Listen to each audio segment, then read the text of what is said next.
Rise of the Tomb Raider 2014 ක්‍රීඩාවේ සම්පූර්ණ කතාව සිංහලෙන් පහතින් දැක්වේ. ආරම්භය සහ පසුබිම.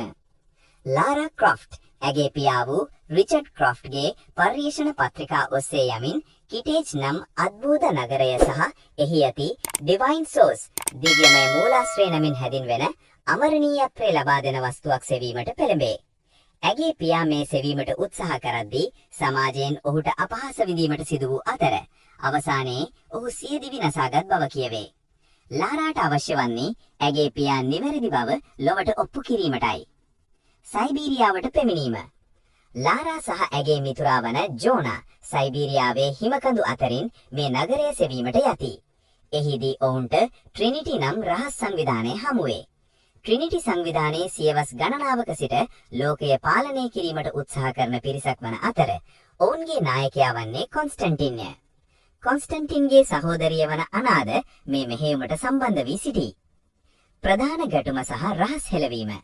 ලාරාට සයිබීරියාවේදී රෙම්නන්ට් නම් ගෝත්‍රයක් හමුවේ. ඔවුන් වසර දහස් ගණනක සිට මේ දිව්‍යමය මූලාශ්‍රය ආරක්ෂා කරන පිරිසකි. ඔවුන්ගේ නායකයා වන්නේ ජේකබ්ය. කතාව ගලා යද්දී ලාරා වැදගත් කරුණු කිහිපයක් දැනගනී. අනාගේ පාවාදීම. අනා යනු ලාරාගේ පියාගේ පෙම්වතියව සිටි තැනැත්තියයි. ඇය රහසින් ට්‍රිනිටි සංවිධානයට වැඩ කරන බවත්, ලාරාගේ පියාව මරා දැමීමට ට්‍රිනිටි සංවිධානය සම්බන්ධ බවත් හෙළිවේ. ජේකබ්ගේ සැබෑ අනන්‍යතාවය. ජේකබ් යනු මීට වසර දහස් ගණනකට පෙර විසූ අමරණීය ප්‍රොෆෙට් දෘෂ්ටි ප්‍රසාදකයාය. ඔහු දිව්‍යමය මූලාශ්‍රය භාවිතා කර තම අනුගාමිකයන්ව ඩෙත්ලස් වන්ස්ව අමරණීය කර ඇති නමුත් ඔවුන් දැන් එම වස්තුව ආරක්ෂා කරන සිහිබුද්ධියක් නැති රණශූරයන් බවට පත්වේ ඇත. අවසාන සටන. ට්‍රිනිටි සංවිධානය දිව්‍යමය මූලාශ්‍රය සොයාගෙන කිටේජ් නගරයට ඇතුළු වේ. ලාරා රෙම්නන්ට් ගෝත්‍රිකයන් සමග එක්ව ට්‍රිනිටි හමුදාවට සහ ඩෙත්ලස් වන්ස් හමුදාවට එරෙහිව සටන් කරයි. අවසානයේදී ඇය කොන්ස්ටන්ටින්ව පරාජය කර මරා දමයි. ලාරා දිව්‍යමය මූලාශ්‍රය අතට ගන්නා විට ඇනා එය ලබා ගැනීමට උත්සාහ කරයි. නමුත් ලාරා තේරුම් ගන්නේ මේ වස්තුව ලෝකයට අනතුරක් බවයි. ඇය එය බිම ගසා විනාශ කර දමයි. එමගින් අමරණීය හමුදාව ඩෙත්ලස් වන්ස් විනාශ වන අතර ජේකබ්ද සාවකාමීව මරණයට පත්වේ.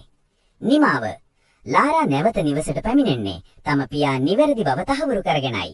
ඇය ට්‍රිනිටි සංවිධානයට එරෙහිව සටන් කිරීමද තීරණය කරන අතර කතාව අවසානයේ පෙන්වන්නේ තවමත් ට්‍රිනිටි සංවිධානය රහසින් ලාරා දෙස බලා සිටින බවයි. ක්‍රීඩාවේ විශේෂත්ව. Game play.